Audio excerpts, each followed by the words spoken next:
So just this past week, after winning 5 primaries, he who shall not be named offered this jewel of wisdom. Frankly, if Hillary Clinton were a man, I don't think she'd get 5% of the vote. The only thing she's got going is the woman's card. How many of you have a woman's card? Okay, every woman should have her arm up. So if your arm's not up, what's happening? Is there a live pulse out there? Check it. Washington Post writer Alexandra Petrie she has one of those cards. And listen to what she's got to say. It is great. It entitles you to a sizable discount on your earnings. Everywhere you go. Average 21%, but can be anywhere from 9% to 37%, depending on what study you're reading and what edition of the woman's card that you happen to have. If you shop with the woman card at the grocery, you will get to pay 11% more for all the same products as men, except your products are pink. Show the woman card to your health care provider, and you will enjoy new limits on your reproductive rights, depending on what the legislators in your state have decided is wise. Get ready to have lots of things about your body explained to you. Present the woman card to a man you have just met at a party, and it is good for one detailed, patronizing explanation of the subject you literally got your PhD in. Show off the woman card on your way to work, and you will get free comments from total strangers telling you to smile. Play it in the sciences, and you will get to leave the sciences. Take the woman card anywhere, and you will instantly be surrounded by men who feel entitled to your time, also to your space. Do not take up much space because the woman card does not cover that. And so on, and so on. This is just the latest high-profile instance of the sort of things that our anti-racism, anti-oppression, multiculturalism resolution, AROMAC for short, puts its finger on and says no. Says we can do better than that. Says we, the Unitarian Universalist Congregation of Atlanta, we're going to take a stand.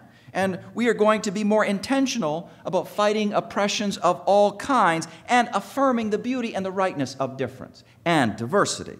We are going to raise awareness. We are going to add new words to our congregational vocabulary. We are going to be the change we wish to see in this world. You bet now. Now, I just want to say, this AROMAC work, it's already a part of our history. We have to acknowledge that. We're already doing good things around that. But it is gut check time. Make no mistake, gut check time. It is a time to get clearer than ever before about our intentions. It is time to get strategic about our future as we inch towards our next long-range planning process. Because the woman's card is a violation of human rights. That's what that is. So is the differently abled card, the immigrant card, the poverty card, the LGBTQ card, the race card. All of them are outrages against our first Unitarian Universalist principle of the inherent worth and dignity of every person. We saw that outrage in the video just a moment ago. As the holder of a race card, Joy DeGruy got to enjoy all sorts of stresses simultaneously. Number one, the stress of personal humiliation at the hands of a grocery store cashier. Number two, the stress of the humiliation of her 10-year-old daughter, as well as her awareness of needing to be a role model in that moment and do the right thing for her kid. Number three, the stress of having the right to be angry and yet being very aware of that old stereotype of the angry black person, which others would use against her to dismiss her. All of that stress, all of that second-guessing herself, all of that oppression. We got to get rid of the race card. We got to get rid of all the cards. But what's interesting is what happens when we are making progress in doing just that. Unitarian Universalist writer Doug Mooter articulates this so well. He draws on the 1998 movie called Pleasantville to make his point. Movie character George Parker is a good 1950s TV-like father.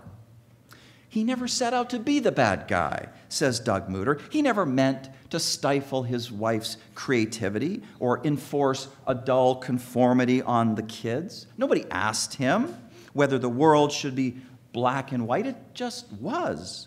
George never demanded a privileged role. He just uncritically accepted the role society assigned him, and he played it to the best of his ability.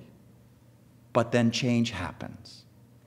One day he comes home from work and says the magic words, "Honey, I'm home," expecting those words to conjure up a smiling wife and adorable children and dinner on the table. But this time, it doesn't work.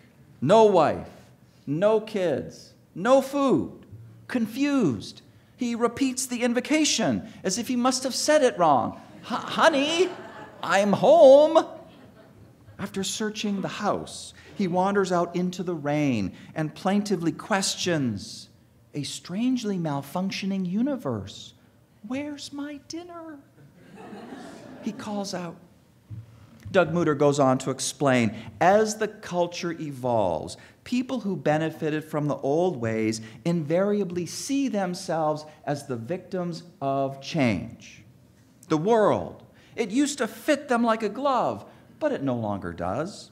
Increasingly, they find themselves in unfamiliar situations that feel unfair or even unsafe. Their concerns used to take center stage, but now they must compete with formerly invisible concerns of others.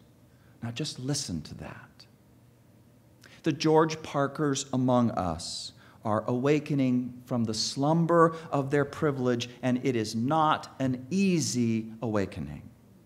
They awaken to voices and stories that have been formerly invisible, but now they are all too visible, and it is threatening. They awaken to the nuances of oppression and are introduced to words that help them to articulate those nuances, but the words to them feel off-putting. They feel negative. They, the George Parkers among us, experience all of this, and in the end, they feel demonized. They feel oppressed. They cry out, "Honey, I'm home." And the only response to that is silence.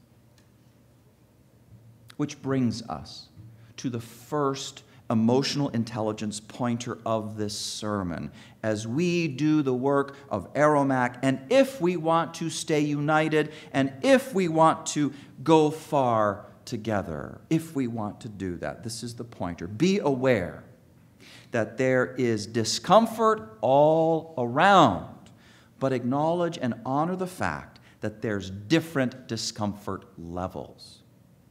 The George Parkers, who are just starting the Aromac journey. I've been there. I was George Parker. The George Parkers just starting the journey. They're intellectually grappling with new terminology. They are struggling with the concept of privilege. That's us. That's who's in the room. But also in the room are people whose very lives are threatened, people whose actual quality of life is being strangulated. UUCA member Dr. Tony Stringer spoke to this in a City Post a couple of days ago when he said, "As a person of color and a resident of Stone Mountain, I am conscious of the planned KKK Rally for Racists in Stone Mountain Park, which took place last Saturday. I was there. This is less than 15 minutes from where I live and sleep. This is where I took my daughter as a child to hike and play in the public playground. This is where I kayak in the summer. This is where I go every Sunday morning to sit by the lake, sip my coffee, and renew my connection to the spiritual essence I find in nature."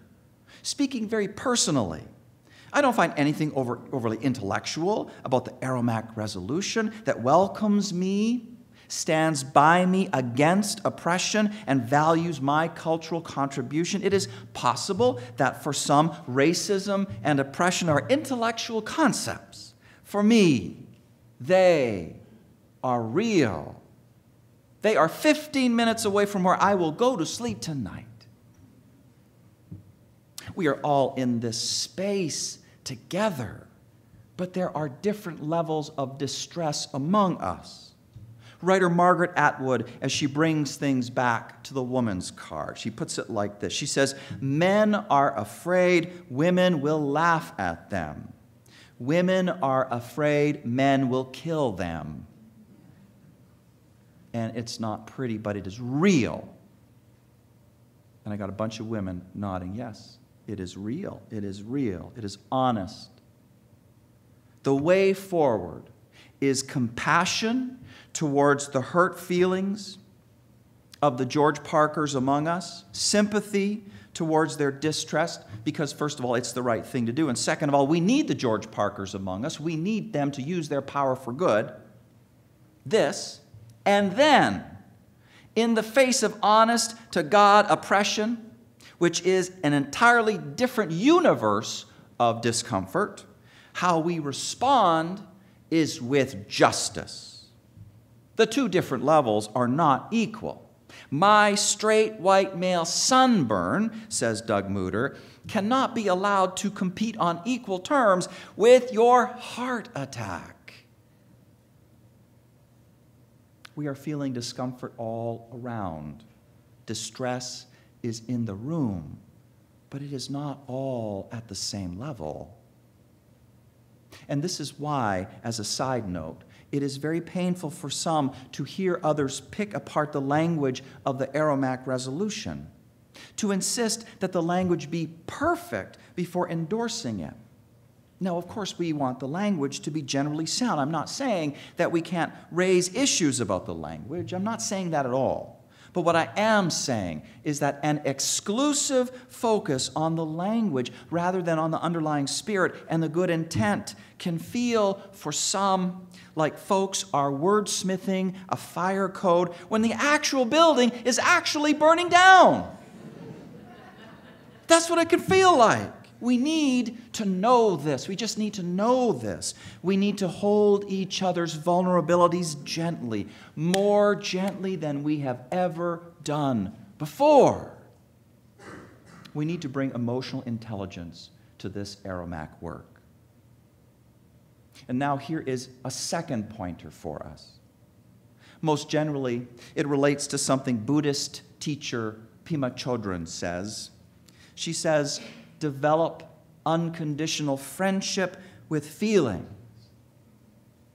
It's not to condone them, but to be able to hold disturbing thoughts and gently come back to one's breath. I see you, I know you, I am not accepting you, but I am observing you. Pushing against one's thoughts only makes them stronger, she says. Be patient. Impermanence happens. Allow thoughts to flow. And then she says this, the most fundamental aggression to ourselves, the most fundamental harm we can do to ourselves is to remain ignorant by not having the courage and the respect to look at ourselves honestly and gently. Did you know that the lifespan of any particular emotion is only 90 seconds? Only 90 seconds. And after that, we have to revive it to get it going again. So when a thought arises and it's disturbing and we push it away, the thought only persists. The emotion only persists, only increases. So Buddhism says, soften the emotional energy, soften the edges. Do not do fundamental harm to yourself. Breathe. And really, that's one way of describing the emotional and spiritual core of Aromac work. Know the truth will set you free. That's the core. But the knowledge of the truth, it's disturbing. It's the truth of unconscious bias, which sociologist Eduardo Bonilla Silva has called racism without racists. But these biases, they affect us all. We all have them about gender, disability, body size, age, economic status, and on and on. I don't care how dedicated a religious liberal you might happen to be, how deeply committed you are to our 7 Unitarian Universalist principles. You are also a human being, shaped by evolution, and part of your brain, the reptile part, is constantly broadcasting survival fears that are probably way out of proportion to what is actually happening, but that does not stop that inner reptile from shouting, "Oh my God, somebody's taken something from me, and I'm going to die." Or, "Oh my God, did you see what they just did? I need to run away," or "I need to fight." It doesn't matter that justice, equity, and compassion in human relations is your style. You are also a human being, shaped by thousands of years of culture and history, and what is perennial is that we got a system of haves and have-nots. What is perennial is we got a system of who's in and who's out. And this cultural logic, it cranks away in our heads, and we can't help but divide the sheep from the goats. We can't help that. The thoughts just happen, and they can feel so disturbing. Doesn't matter that affirming inherent worth and dignity is our number one principle as Unitarian Universalists. We are also Americans, and 400 years of slavery and its continuing legacy is woven into the fabric of our country. That legacy has an independent logic that plays out in our heads, and so the most professed anti-racists among us can, in actual behavior, be unknowingly offensive. And it hurts so much to discover that. It hurts so much to discover that we have been a part of a microaggression towards someone we love in our beloved community. The shame is incredible. Were you used, for God's sake? But that does not stop an entrenched system of bias that was put in place long before any of us emerged on the scene. A system which explains why employers are 50% more likely to call back job applicants with white names than those who have black names. It explains why when iPods are offered for sale online and the photo shows the iPod held by a white hand, it receives 21% more offers than when held by a black hand. It explains why black babies reject black dolls in favor of white dolls. White dolls are pretty. White dolls are good.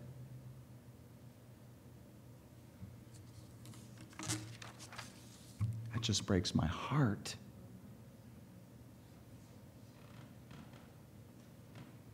We must be brave.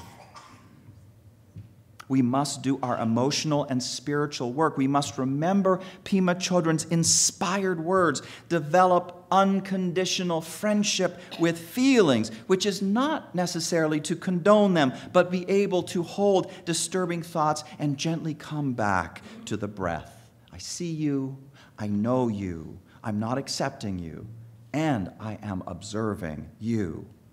The most fundamental aggression to ourselves, she says. The most fundamental harm we can do to ourselves is to remain ignorant by not having the courage and the respect to look at ourselves honestly and gently.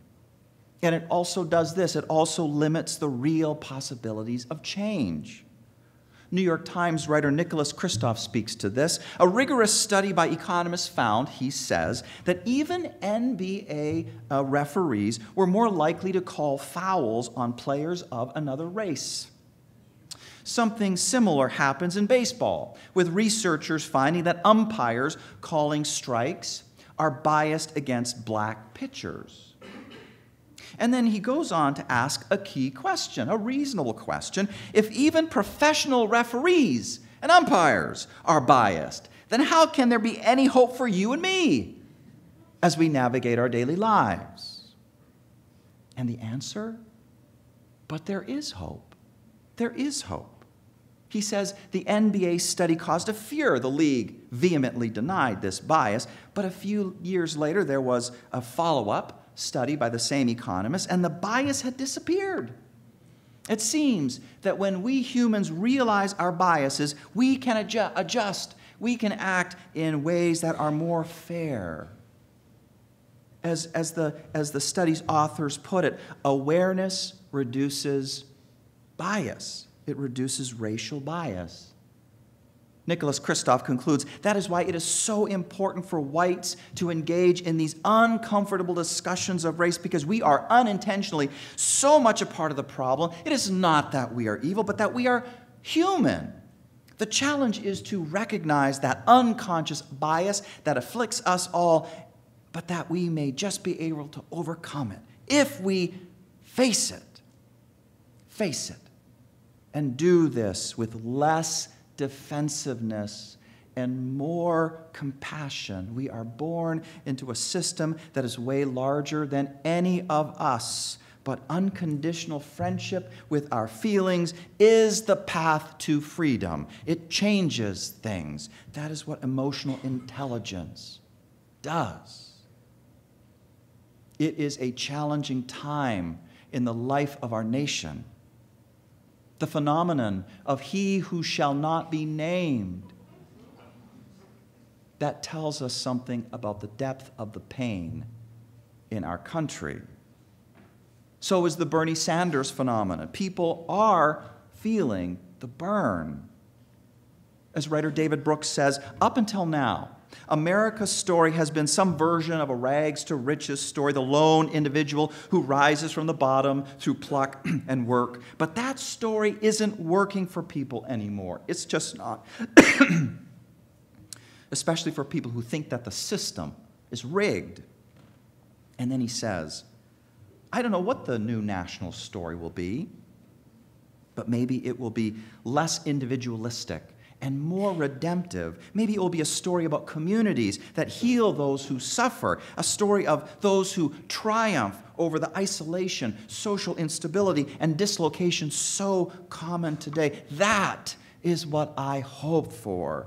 And we need to grasp this moment in time. We need to be a part of creating this new national story. And we can do that, united, going far, because we are going together. If we remember that ultimately the work is about loving ourselves and loving each other more deeply than we have ever believed possible. Loving ourselves and each other beyond the shouts of our defensive reptilian brains, beyond our cultural training to divide the sheep from the goats, beyond the American legacy of slavery that continues to bind us all in a sickness of the spirit. There is no way out but through. Love is calling. We have to go. Amen.